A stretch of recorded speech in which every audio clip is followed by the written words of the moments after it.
Maybe I can use my computer.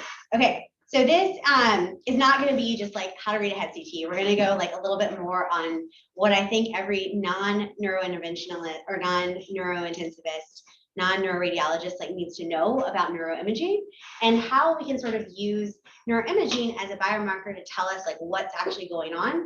Because I think sometimes they put in the report like, oh, there's a brain bleed. And you're like, that's helpful, but how is it going to refine like what I'm actually doing at the bedside? So again, really should be like very clinically oriented, not a whole lot of nuts and bolts, like very, very little neuroanatomy, but hopefully like, stuff that you can use on the list. All right, it will be interactive. Like if you haven't already joined the poll everywhere thing, please do that. And hopefully it'll work. All right. So objectives here, not to make you a neuroradiologist. They have like a whole, residency for that. We're going to review a little bit of neuroanatomy on the head CT, like not a ton. And then talk about like using neuroradiology to like help us refine our differential and help us think through what workup we should do and like which patients can stay in a general ICU versus which patients actually really need to be transferred to a neuro ICU. All right. So what is the value of the non-con head CT? I mean, we have MRI. Like, why would I ever get a non-con? It's just not going to be as clear a resolution. But realistically, the non-con gives us a ton of information, and I think it really is the cornerstone of all neuroemergent imaging, just by the fact that it's like much more readily available, and because it's going to be very helpful in sort of that acute stroke process and defining the architecture of the brain, and for kind of ruling out like other things and helping us refine like what kind of MRI do we need. So obviously there's a huge value in acute stroke, in assessment of hydrocephalus and herniation syndromes. And those are what we're kind of tracking day in and day out in terms of our patients that are at really high risk of decompensating. And then for like ruling out some other cool pathology that you might find, that's pretty clearly seen on the head CT. All right. So normal anatomy, again, we're not going to spend a ton of time talking about like brain anatomy.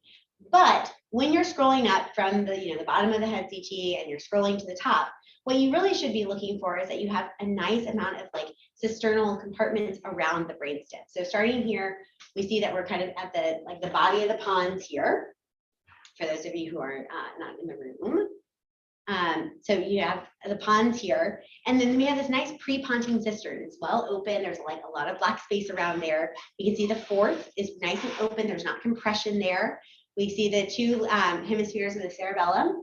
Then we go up a little bit further, and again, that little frowny face is the fourth ventricle. Again, still a lot of cisterns as we get sort of at the top of the pre-pontine cistern, kind of getting into the quadriminal cistern. These are nice and open. And then we get kind of up more into the Mickey Mouse midbrain. Again, you're sort of looking for the Sylvian fissures and not a lot of crowding in those spaces.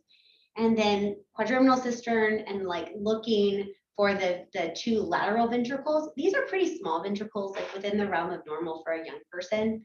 And then going a little bit further up, we can see that there's nice gray-white matter differentiation here. We can see that, here is for the preserved gray matter. There's some white matter tracks. This is getting into, for those of us who don't do this day in and day out, here are the thalami. Here are the caudate and putamen of the basal ganglia on both sides, sort of the deep parts of the brain. And then we grow a little bit further up and we get more into the cortex. And again, we can see sort of this nice location. There's plenty of room here. There's still that beautiful gray-white matter differentiation. And if like that's all you take away from what you're looking at for a head CT, I think that that's good enough. All right, so this normal, lots of open space around the brainstem, lots of space as we kind of get into sort of the base of the brain. And then we can see that sort of normal gray-white matter differentiation and not a loss of sulcation at the top. Okay, questions there? No. So part one, this is kind of looking at the role of neuroimaging in ischemic care, what you need, how to order it, how to look at it. So TPA screening is kind of like the Goldilocks. You can't be too bright, you can't be too dark, you have to be just right. So when we are sending someone who we suspect is having an acute stroke into the scanner, what we're mostly looking for is to make sure that they don't have this. I mean, obviously, if we see someone who's got a nice juicy bleed in their basal ganglia, like that person's not a TPA candidate. Like that's duh. What you want to see is, okay, this is our normal brain. We don't see a whole lot. And then very rarely you can see that they've already just completed their entire stroke, right? This is someone who like, you're not going to give TPA to because like that infarct's done. Like there's no saving that brain.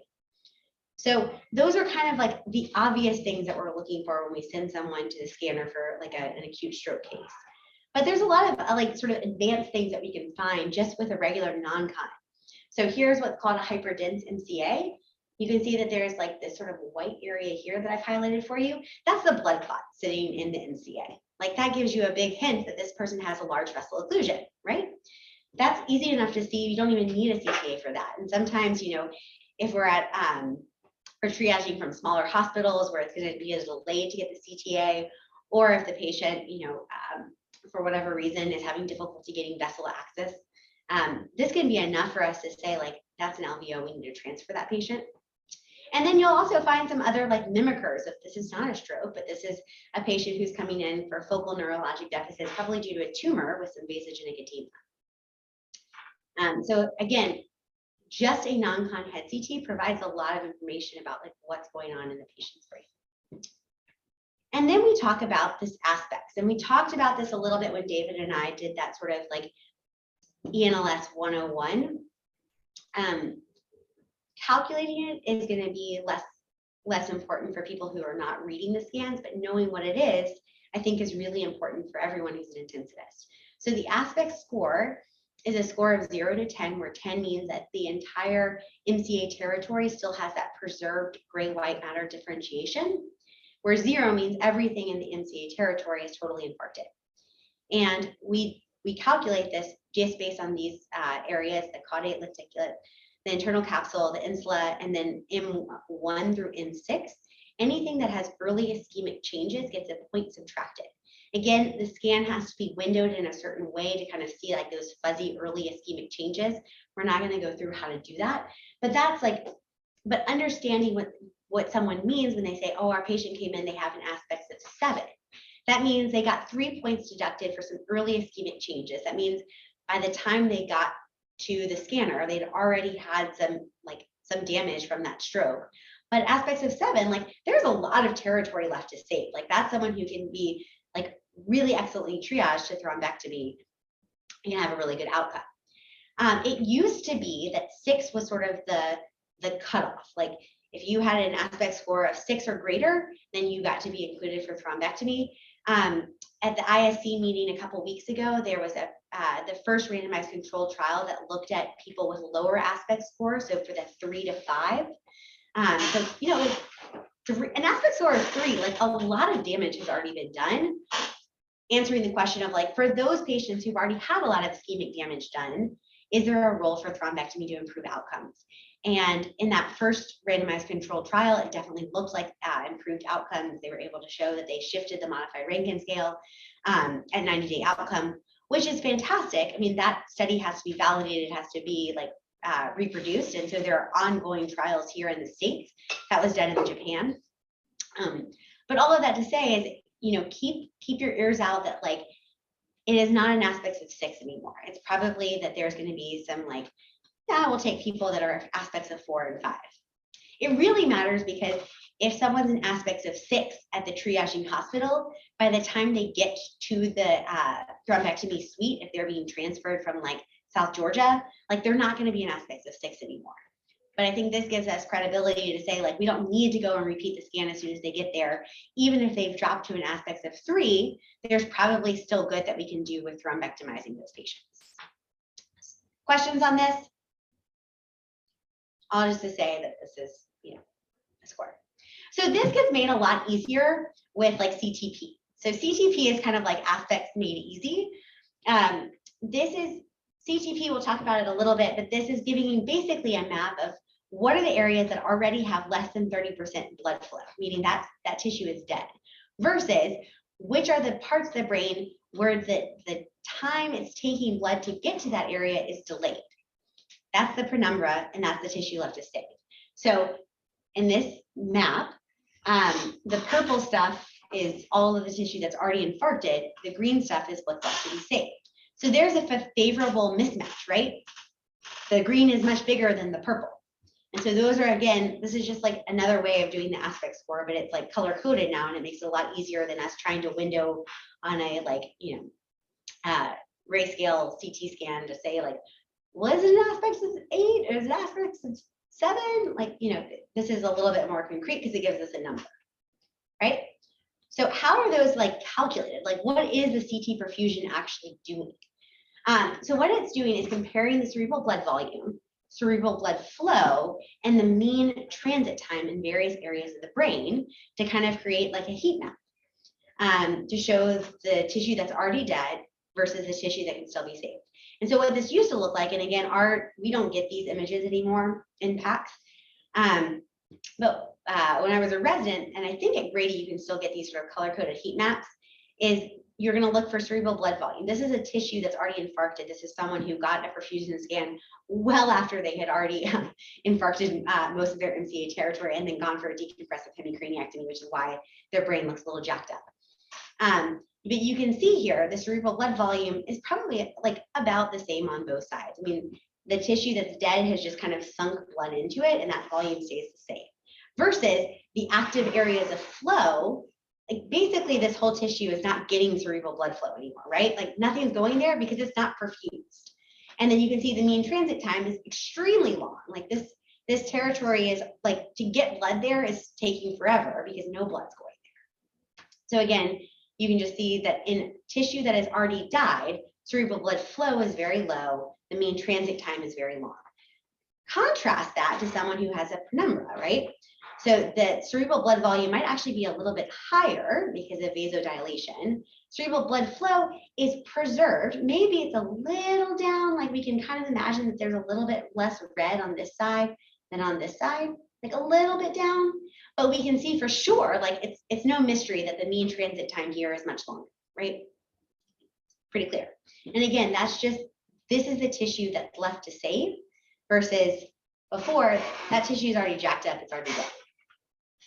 Okay, the way you get to this, like, right, this is all like just practicalities of like how to do this, is you go to the rapid CTP summary. It's the 7-image one. That's when you're looking at the acute strokes. Like if you send someone for an acute stroke and they get a CTP, which if you're here at Emory, you can get that. So if you ever have someone that you suspect is having an acute stroke, please order the CTP up front. And then you can look at it. You like can pull this up just with the rapid CTP 7-image. Okay. This gets back to what's an LVO. Like if this all matters so much because of defining like who has a large vessel occlusion, where is a large vessel occlusion, what is that? Anyone who has a thrombus in the ICA, the M1 or the basilar. We think about median vessel occlusions in the ACA, the M2 and the PCA, which are these little like light-colored stars. So anyone who's got occlusions here, those are like trial, like evidence-based thrombectomy candidates. M2 they'll go after for sure. ACA sometimes and PCA sometimes, but the 3 dark stars, those are the people, if you have a cutoff there, the next call should be to the endovascular people, or if you're not in Emory and you end up practicing somewhere where they don't have a endovascular program, like transferring the patient out. Questions? All right, how do I find the occlusion? And again, this is just like so that you can also look at the images the same way that we look at the images. It's most effective to look at the axial MIPS when we're looking for an acute cutoff, right? So the MIPS are these maximal intensity projections that kind of make it look like almost like a little 3D model. And it's very obvious here, like one side is missing. There are no blood vessels here, all right? So axial MIPS is kind of like the easiest way for the CTA head. I personally find it a lot easier to look at the source images for neck imaging. All right, so if you end up practicing, and some of you might in NICUs or SICUs where they take care of post-thrombectomy patients, understanding what the TICI system is, I think is really important. So TICI is a way that the neuroendovascular people talk to you about the degree of reperfusion they got. This is actually not even with the 2B67 categorization. Basically, 0, like they didn't revascularize it. 1, there's some antegrade, like there's perfusion, but it's limited and like it's probably slow and it's not very good. Most people get to this sort of grade grade 2A or greater. Grade 2A means basically they got half of it opened. So maybe one branch of the MCA got reopened. Grade 2B is it's more than half, but there's probably a little bit of sluggish flow at the end. Maybe not everything's getting filled at the end of the procedure. And then grade 3 is what we want to hear, because that means that they reopened everything and everything's getting flow. Okay, 3 is good, 0 is bad. Oh my goodness. Sorry, getting over horrible laryngitis. Okay, for the people who may go out into the community and practice taking care of acute stroke, what do you set your blood pressure to after these interventions? I think this is a big question, and I think the randomized controlled trial that we have that answers this question is helpful. It's not great. So BP target, this was published last year. The thought is if you have high blood pressure after you have opened that artery back up, you may risk having a reperfusion hemorrhage, right? So this makes sense mechanistically. It seems very plausible. We've all been operating under the assumption that high blood pressure is bad. So they did a trial. This was a randomized control trial. And so the intervention was intensive blood pressure control post thrombectomy, successful thrombectomy of 100 to 129 millimeters systolic blood pressure versus standard of care up to 185. And I'm going to tell you that basically what it showed us is that we don't have equipoise. Like the people who are in the standard of care, they only had, I'm getting reverberations.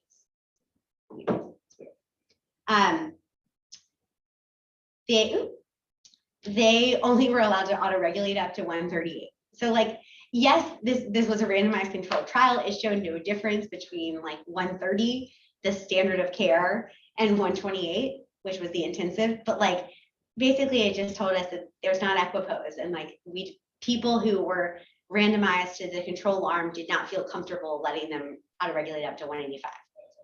So you can let them be up to 140. That has clearly been shown to be safe, but I don't think we got sort of like the clear answer that like any blood pressure is fine. So I think most of us in our group have kind of said like we have data to support like less than 140. All right, so thrombectomy complications. You get your patient back. The thrombectomy people tell you, oh my gosh, it was sticky 3C. It was amazing. We did a great job. Like they're gonna wake up and have no deficits, and you go and see them after the procedure, and they're hemiplegic, and like this would have a neglect. And you're thinking, like I was hoping they'd be a little bit better than this. And so you send them back for a scan, and you find this. And the big question is this blood or contrast? And I'm going to tell you, it probably doesn't matter. It's taking up space. So this patient went to a decompressive hemicraniectomy, and all of that got sucked out. But there is a way to answer the question, and that's called iodine subtraction. We have this here. I think most places are starting to have this sequence, but basically it just subtracts out the iodine. Everything that's contrast will subtract out. Everything that's blood shouldn't subtract. So you can see here on this iodine subtraction CT that there's maybe a little bit of hyperdensity there, but not a ton, meaning that this is mostly contrast. Again, doesn't matter. It's taking up space and making the patient look crappy. Like that needs to come out. But I think just in terms of like what happens after thrombectomy, there's always this discussion of, oh, is this a little bit of contrast or is that blood? And does it matter? This is more a more common finding, is this like little bit of like contrast blush that looks like a little bit of subarachnoid hemorrhage. And what they're doing in thrombectomy is like pretty like brutal to the vessel. Like they put a stent retriever in, they're tugging, and that tugging on the artery can let a little contrast extravasate, can also let a little blood extravasate. The iodine subtraction CT is again just to show that like this is mostly contrast. It's going to go away with time, like it'll fade over the next couple of days. It's not going to have that like evil humors that blood in the subarachnoid space has. And again, this is kind of like a very common finding post procedure. It's a little bit of contrast extravasation. All right, shifting gears entirely. That's like head CT 101 for ischemic care. Let's talk about hemorrhage. We're gonna play a game. All right, pull everywhere. Jay and Eric, if you get these wrong. We gotta talk.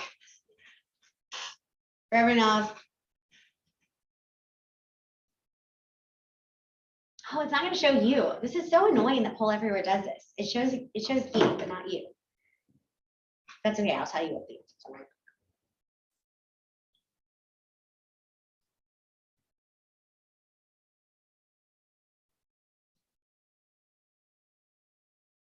All right, couple minutes.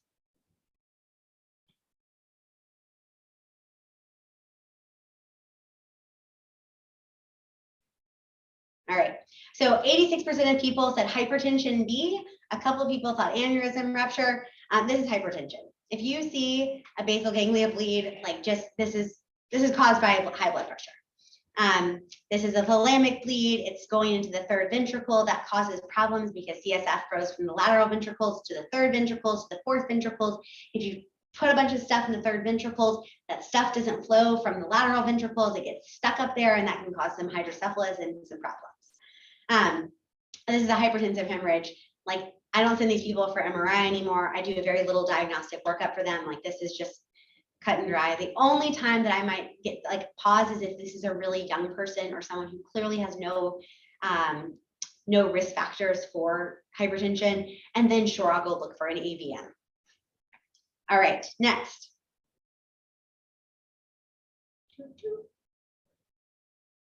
I keep advancing. All right, what caused this bleed?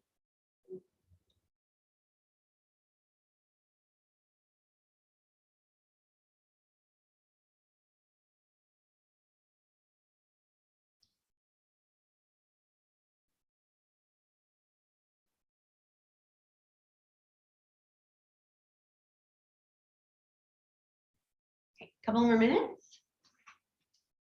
All right, so 14% said CAA, 38% said metastasis, 13% said venous sinus thrombosis, 25% hemorrhagic of an ischemic infarct, and 13% for aneurysm rupture. This one's a hard one because I think there's actually a differential for this. So again, this was an older patient. They were like in their 80s, and so knowing that background, this like sways me much more towards cerebral amyloid angiopathy with just kind of a big lobar bleed. But there is a workup to do for this. So we'll talk a little bit, but lobar hemorrhages, not the same as deep hemorrhages. Like lobar hemorrhages get a little bit more of a thinking about, deep hemorrhages, not so much. All right, what caused this bleed?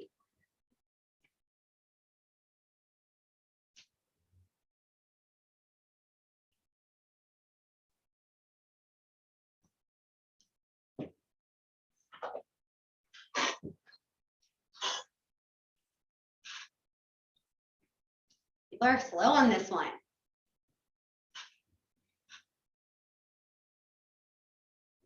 Lack of clinical history. Exactly. Yeah. And it's the multiple slides.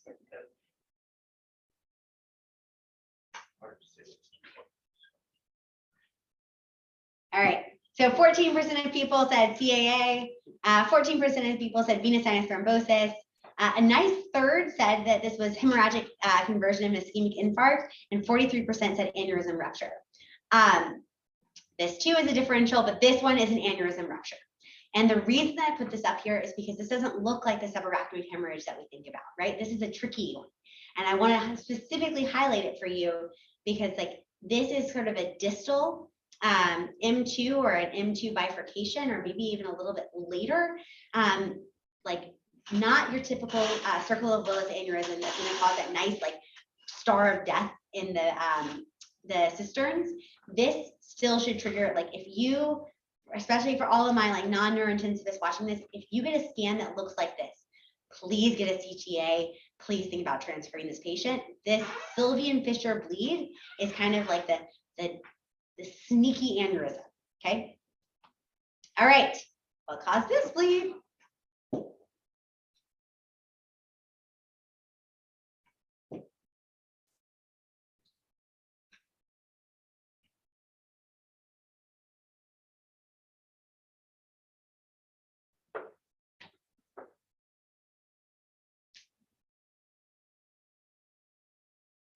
More seconds. I wish you could see in real time. Oh, drives me crazy. It's full everywhere. All right. All right, 13% of people said RCBS. 63% said metastasis. 25% said venous sinus thrombosis. Metastasis with the win. This is a nice little juicy adenocarcinoma sitting up there, looking like gross and having a little bit of hemorrhage, and then causing a massive amount of a vasogenic edema around it. Kind of sitting in the gray-white junction a little bit, which is very classic for metastasis. But I don't hate the answer for venous sinus thrombosis. Venous sinus thrombosis, you can also see that like a lot of vasogenic edema out of proportion to the bleed. We'll get there. All right, what caused this one? The cashew nut sign. Oh my God, please don't ask me more of these.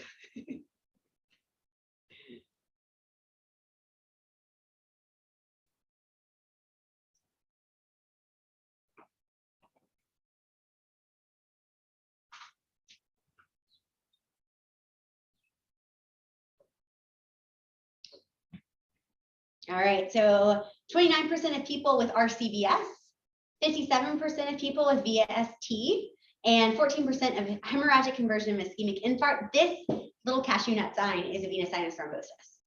So little cashew nut sign, venous sinus thrombosis. We'll do a whole page of what venous sinus can look like. I think that's it. Okay, so the moral of the story is that the location matters, and what the sort of like what the image looks like really matters and determines the etiology.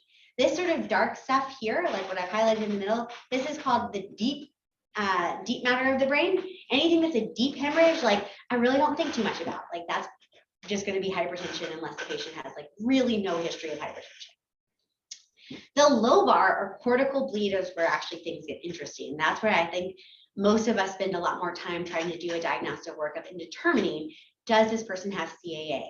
Which is basically a pathology of the blood vessels where they break down over time with amyloid deposition. People who get CAA are typically in their 70s, 80s, older, and it causes these pretty fluffy looking cortical bleeds. Hemorrhagic transformation of ischemic infarcts. Infarcts typically look a little bit wedge-shaped, as you can imagine. So when something looks a little bit wedge-shaped and then has a bleed in it, that tends to kind of clue us into, hey, this might have been a stroke that bled. Endocarditis is a huge one in terms of things that cause like nasty little lobar bleeds.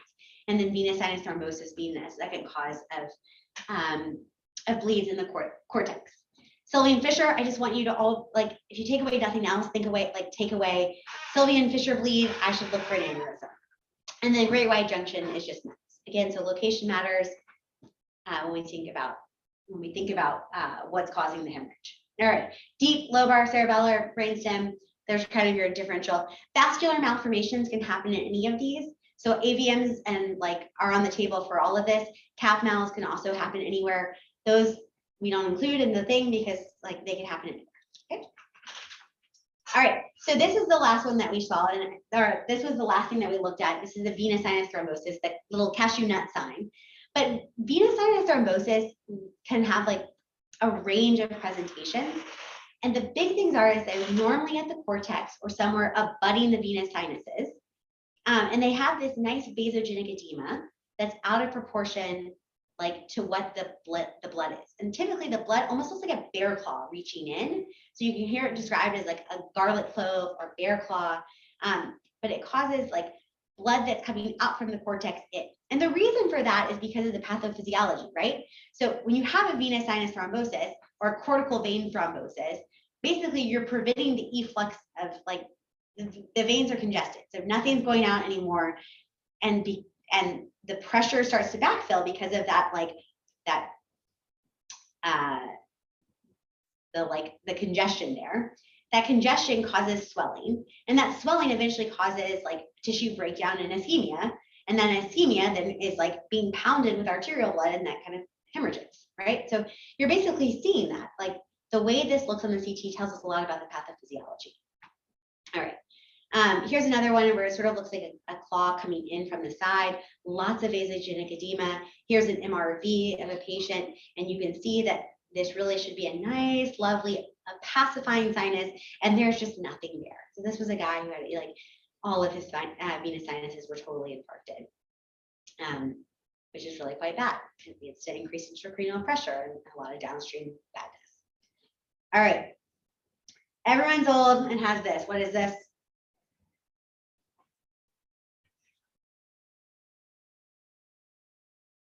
It's a crescent.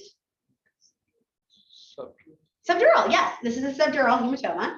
And you can see it's mixed density. Some of it's a little old, some of it's new, some of it might be even hyper new. It looks like it's got these sort of webs in there, meaning that some of it's been there for a very, very long time. It's causing significant mass effect, and it's causing all of the like mass up or the mashing of the sulci there. This is really common in our elderly population. The neurosurgeons, if this is greater than a centimeter, they'll just go and put little burr holes in or do a little mini hemicranie and take that blood out. That fixes a lot of the problems. It doesn't fix all of the problems downstream. What if someone's not that old though? And they tell you, I really did not have any head trauma. Any ideas of how can you get a subdural hematoma if you're not old and you just don't have like sensitive bridging veins? I'm supposed to answer. Yes, you can answer. Oh, okay, overtraining. Totally. So what Jay is saying is that this looks like this person has intracranial hypotension, meaning they have sagging brain. Sagging brain. So sagging brain can happen spontaneously. I like certainly think about it in patients who've had any spinal work done, if they had an epidural injection. For our pregnant women who've had epidurals for anesthesia, and you have a CSF leak. This person, this case, had a spontaneous CSF leak, and they kept getting recurrent. Like the neurosurgeons would go in and they would evacuate the hematoma, and like 3 days later he'd have another one. And again, that's just because as the brain sinks down, it puts pressure on those bridging veins and they tear. So if someone really I bring this up because a lot of these subdurals don't get admitted to a neuro ICU. They get admitted to a SICU, they get admitted to ED obs.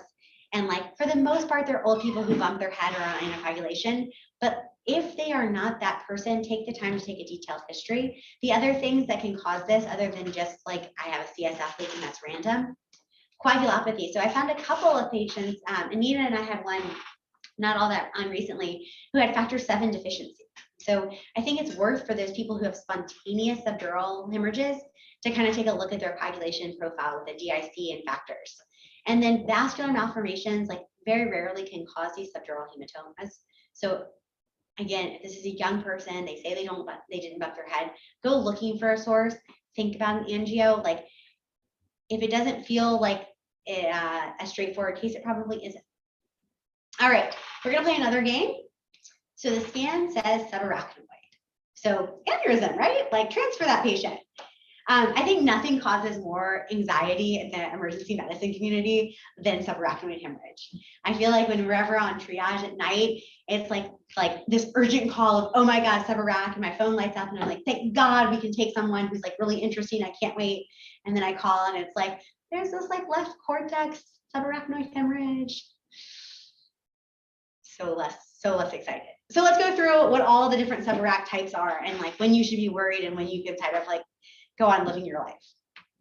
All right, did aneurysm cause this bleed? Ooh,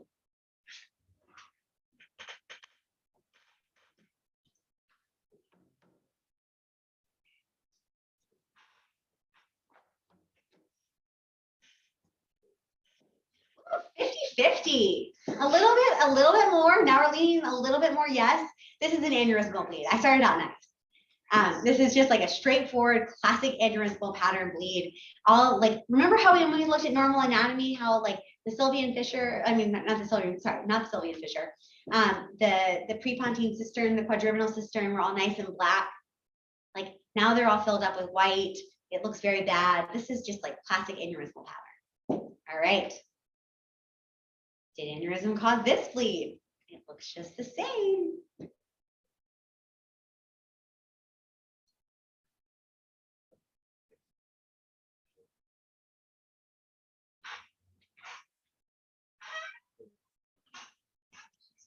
All right, 2/3 said yes, because I just told you it looks exactly the same as the one I just told you that was an aneurysm.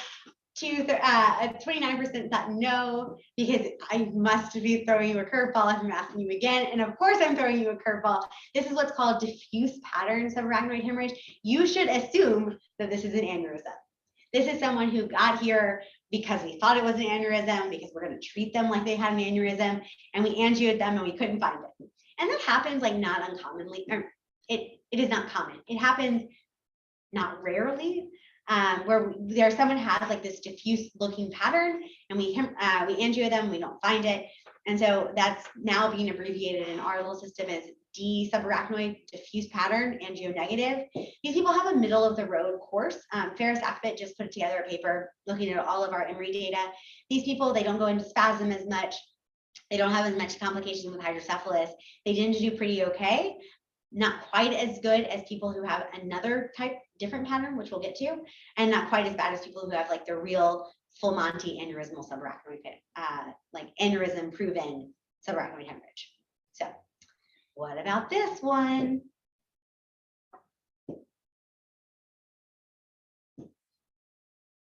That pre-pontine cistern looks like something that's like kind of near the circle of Willis.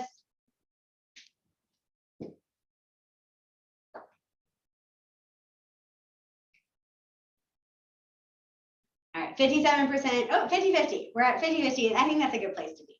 So we will go looking for the aneurysm. We will angio this person. We almost never find it. This is called a perimesencephalic subarachnoid hemorrhage, meaning that it's in the prepontine cistern or around the midbrain, the perimesencephalic middle brain. We angio these people. We keep them in our unit for like a really long time. They never spasm. They don't have bad outcomes. It's usually due to just like a little small vein that like oozes. Usually not an aneurysm. Very, very rarely. Aneurysm caused this bleed.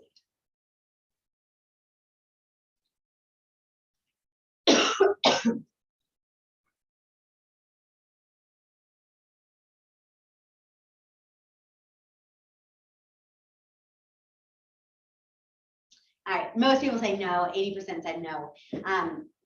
And this person fell and bumped their head. Like that's the story that you didn't get. This is a traumatic subarach.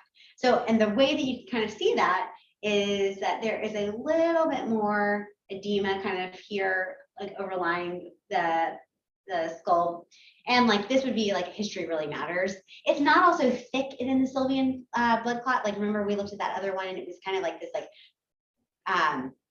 parenchymal bleed. This is just someone who fell and bumped their head and like got a brain bruise. 6% of those patients with traumatic subarachnoid hemorrhage have vasospasm. We don't go treating them with milrinone. What about this? It's so little I had to find an MRI of it because it was so hard to see on CT.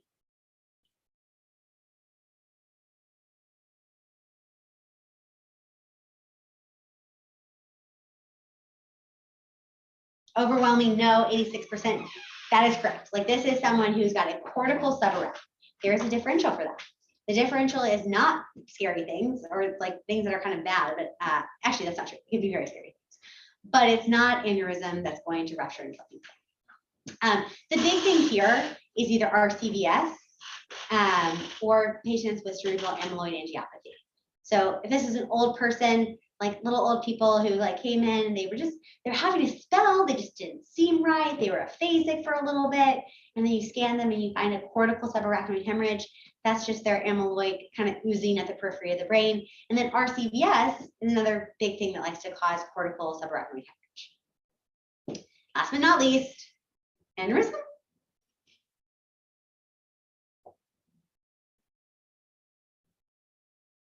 Circle of death, crab looking.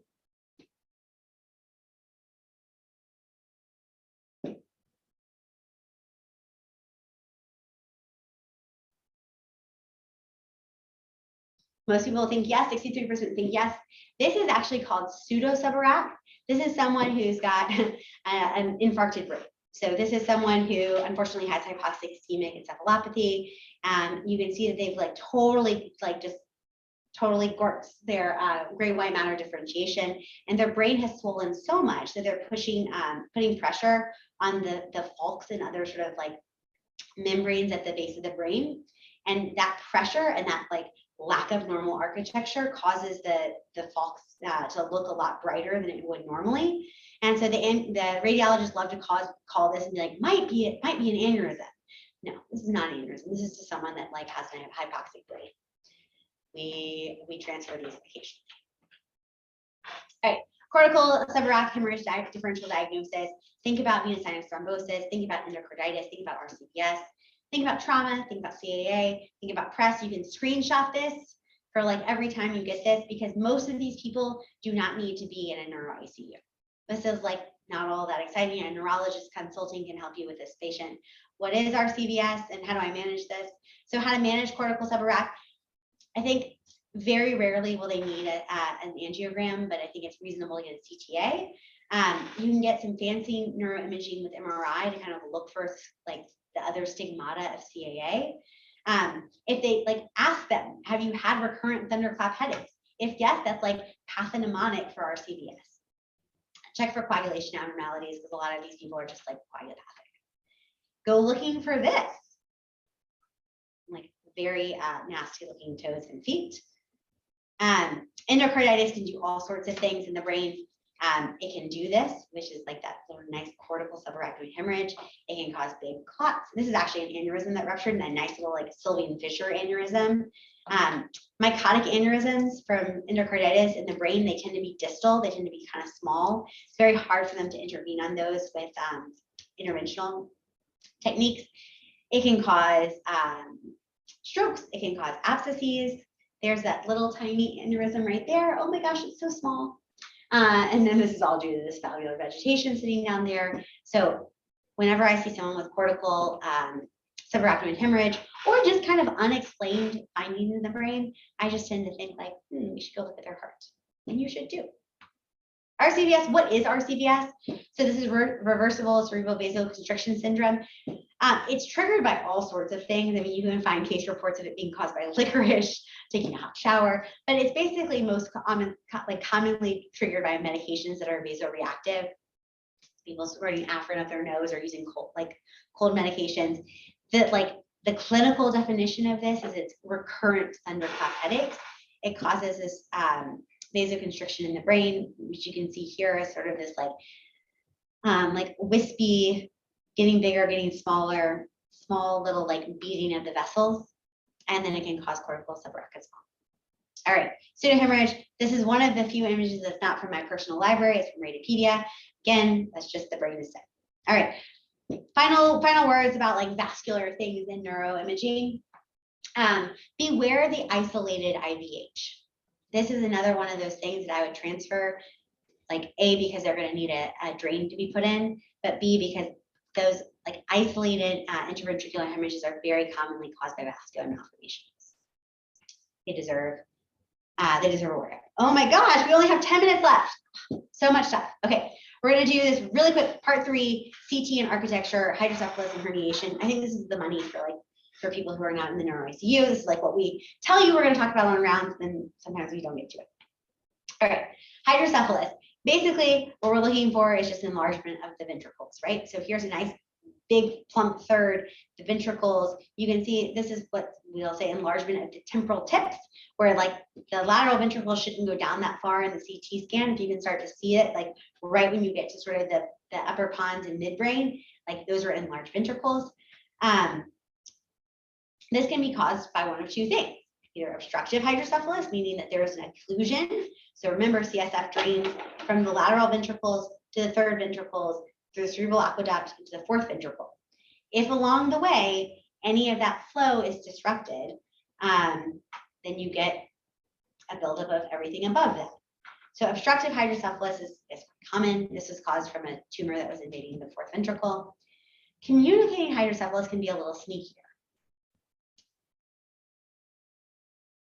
So as we're scrolling up, what I want you to see here, and again, this is a really subtle finding. This is an MRI.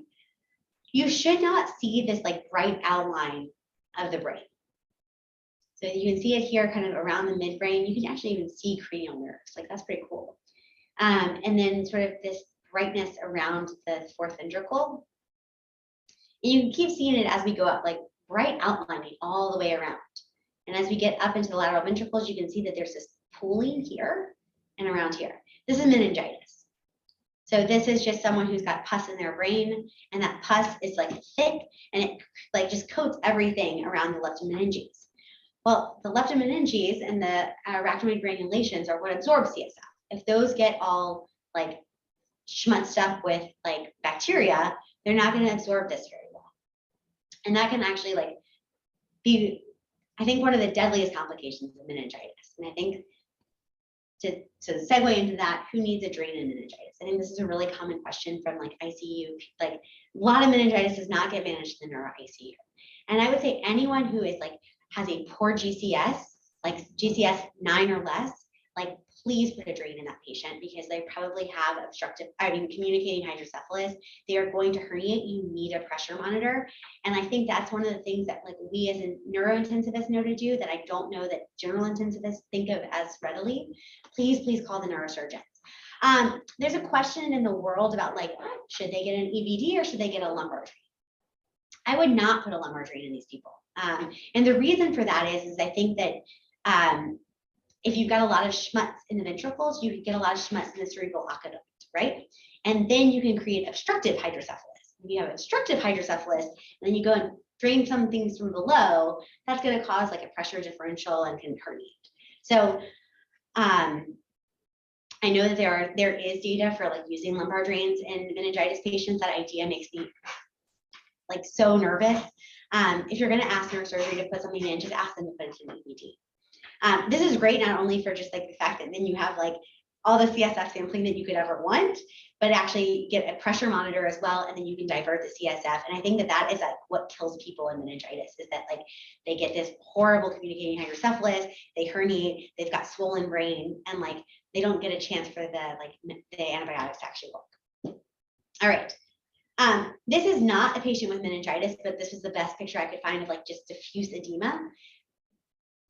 Anything that's diffuse in the brain is kind of hard to pick up because most of what neuroimaging is like looking at like one side is normal and one side is not. Both sides are very abnormal. But you can see here that there's like no sulcation yet. This is diffuse early edema from a subarachnoid hemorrhage, and the ventricles are kind of slit-like. That to me is like swollen brain. That swollen brain needs to be treated with hypertonic saline. You need a pressure monitor. Like if you see this in a patient that's coming to you with question meningitis, like this person is really, really, really sick. So white is not good, neither is black. So any thoughts on what's going on here? I'll ask like the non-neuro intensivist. You scan a patient, you find this. What is this? They like fracture their nose or something. Okay. Or the comments in the chat besides David's. Yeah. Okay. Pneumocephalus, yes. No. Yeah, so it is pneumocephalus, and Motion had a great idea. Motion, what did you suggest? Someone got their nose fractured. Yeah, exactly. Something like happened to their sinuses. This person was fractured, their sinuses was fractured by surgery. So the surgeons went up and they did that to them. But this patient, I mean, we see these post-op TSAs like go badly very quickly. But they sometimes do fine in their post-operative course. They go home and then they come back and they roll in the ED and this happens. Like this person has a CSF leak. When you see blood in the brain, think that there is a leak somewhere because if air is getting in, CSF is getting out. And if air is getting in, especially in the nasal cavity, that air is infected. So like this person has meningitis until proven otherwise. This is just a cool scan. All right. Herniation syndromes, and then we're going to wrap up. I have more scans, but I guess we'll just do that another time. All right. Herniation syndromes. So there are a couple of them. So A is extracranial herniation. B is subfalcine herniation. C is transtentorial herniation. D is uncal herniation. And E is tonsillar herniation. Uncal herniation is a scary one. What you can see here is that the medial temporal lobe is kind of crouching in on the midbrain. You can see it here, pushing in here and here.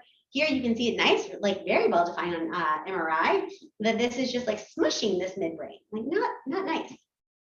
And then here, obviously you can see that we're crunching in on the midbrain. This is bad because the patient's herniating, but B, we can see it.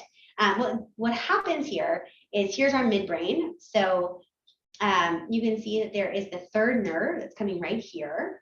And as the uncus, as the medial temporal lobe pushes on the midbrain, it pushes on that third nerve. The third nerve dilates the eye. So if you go and you see somebody with a blown pupil, that's what's happening. The medial temporal lobe is like smushing the midbrain, pressing on the third nerve, and causing ipsilateral pupillary dilation. Very bad.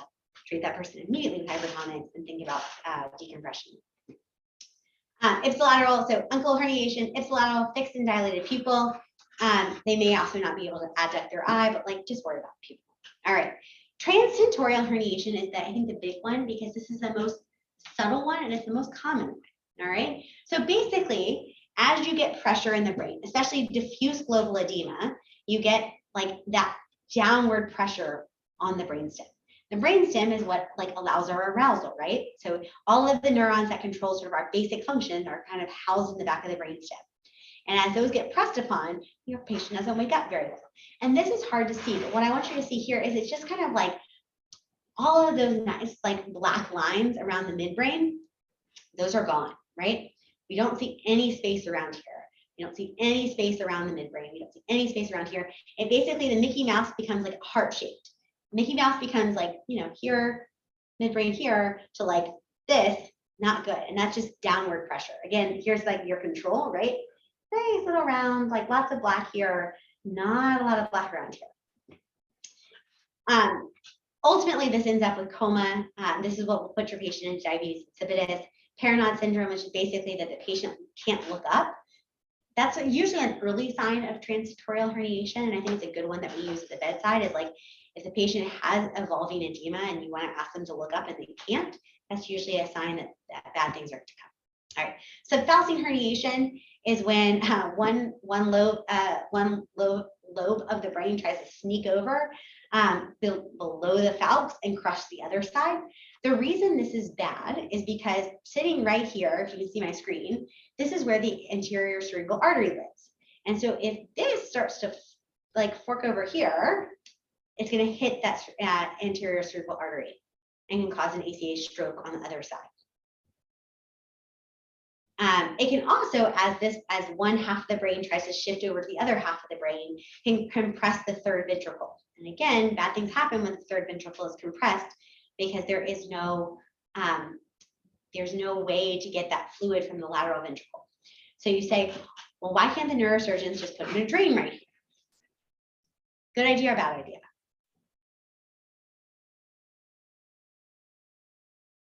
This can't drain. Like, what are we going to do? It's usually a bad idea because like removing that fluid just creates more of a gradient for that brain to smush even further into that side.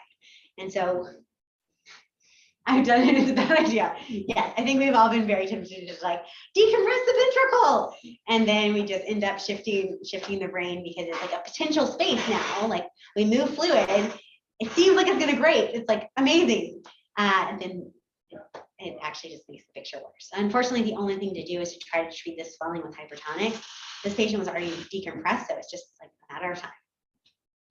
Falcine hemorrhage, herniation can cause contralateral leg weakness, and that's just because of like the ischemia to the ACA territory. All right, tonsillar herniation.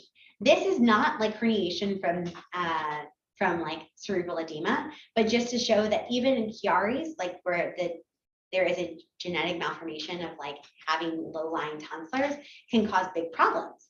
This was actually a really cool case in which the patient was developing Ondine's curse, meaning that they like when they fell asleep, they'd stop breathing because of pressure on the medulla, just from that tonsillar pushing on it. This is really what cerebellar herniation looks like from like an actual like pathology in this cerebellum, like a new infarct. And again, like loss of the normal architecture here. This is all like, this is kind of sinking down, this is pushing in, and again, that's just swollen. Obviously, it's really, really bad to put pressure on the midbrain and the whole back of the brain. And so this also obtends patients and causes hypertension. Last but not least, every now and then we get this unusual false herniation or like false localization of herniation. So the pathology here is on the right side of the brain. You would think that normally you would have like uncle herniation affecting the right side of the brain, right? That would be normal. That's like the uncle herniation we just talked about. Every now and then, the right brain doesn't take as much of a hit, but the opposite side, in this case, the left, gets smushed against the one of the dural layers, which is called the Kernahan notch phenomenon. And basically, the other side is the one that takes the heat. And so that pupil on the left side is the one that gets dilated. So it's a false localizing sign. This is the direction of herniation is going this way, but this the opposite side is what gets squished and can cause a contralateral dilation. The last one is like one that you're not going to see very frequently outside of the neuro ICU, but extracranial herniation can be quite traumatic. Like this is like very impressive. And then finally, just a word about like diffuse edema is scary. Like when you start to see a sign of like the patient doesn't have any ventricles left, when they don't have any sulci, that patient is about to herniate and like needs a lot of intervention. And also a workup is still like why. All right. I think it's 5 p.m. and I like want to make sure we all get out on time. So we'll have to save like what patients need like for seizures and other sort of interesting pathology for another day. But I think we got through the most important things.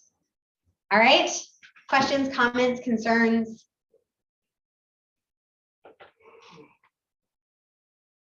There's so much industry in neuroradiology. Like there's just so much interesting things that we do in the neuro ICU.